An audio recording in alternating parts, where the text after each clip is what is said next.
جب بھی آپ کوئی کاروبار کریں تو اس کے ان پہلوؤں کو پہلے غور کریں کہ اس کاروبار میں مجھے جھوٹ تو نہیں بولنا پڑے گا، اس کاروبار میں میرا کوئی عمل ایسا تو نہیں ہوگا جو اللہ کی ناراضگی کا سبب ہوگا۔ اللہ نے انسان کو وسعت عطا کی ہے، وہ بہت سارے کام کر سکتا ہے۔ بعض لوگ کہتے ہیں جی میں یہ کام کرتا ہوں، میں داڑھی مونڈتا ہوں، تو کیا میں اگر یہ نہیں کروں گا تو کیا کروں گا؟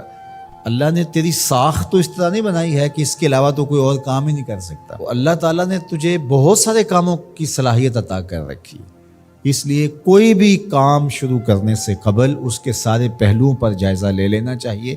کہ کہیں یہ کام میرے لیے آخرت کی بربادی کا سبب تو نہیں بن جائے گا۔ تھوڑا مل جائے لیکن ستھرا، پاکیزہ، جھوٹ، مکر، دجل، فریب، تلبیس سے بچ کر کے کمایا گیا رزق مبارک ہے،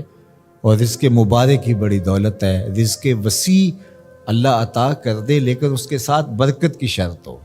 تو وہ برکت والا رزق وسیع بہت ساری رحمتیں لاتا ہے، لیکن جو برکت سے خالی رزق وسیع اور رزق فراواں ہے وہ ہمیشہ بے برکتیاں لاتا ہے اور زندگی کے اندر تلخیاں پیدا کرتا ہے۔ تو اس لیے میں تو جب بھی دعا مانگتا ہوں کہ اللہ میں رزق حلال، رزق وسیع، رزق سہل اور رزق مبارک عطا کرنا، تو رزق مبارک اللہ سے مانگو جو برکت والا رزق ہے۔ تو وہ برکت والا رزق وہی ہے جس طرح اس حدیث میں آیا کہ جس کو حاصل کرنے کے لیے جھوٹ کا سہارا نہیں لیا گیا، جس رزق کے حصول کے لیے کسی درجے میں کوئی جھوٹ بولا گیا ہے تو وہ رزق مبارک نہیں ہوگا، وہ رزق وبال جاں بن جائے گا، وہ بے قراری قلب کا ذریعہ بنے گا،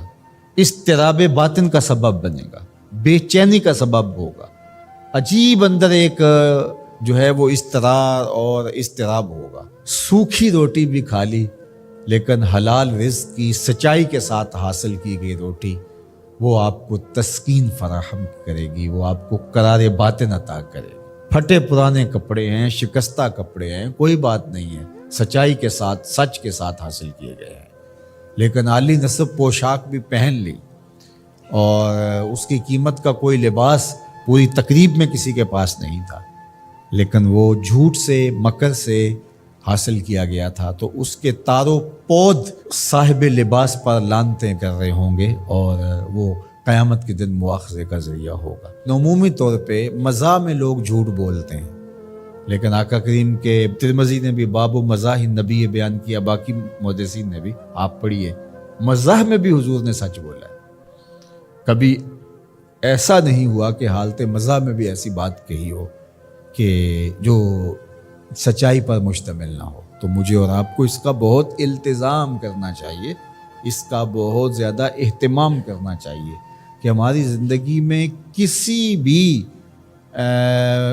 جو ہے وہ زاویے میں اور کسی بھی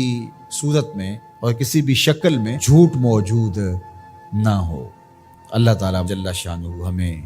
اپنی خاص عنایتیں اور کرم نوازیاں نصیب فرمائے اور سچائی کے ساتھ جڑے رہنے کی توفیق ارزانی فرمائے۔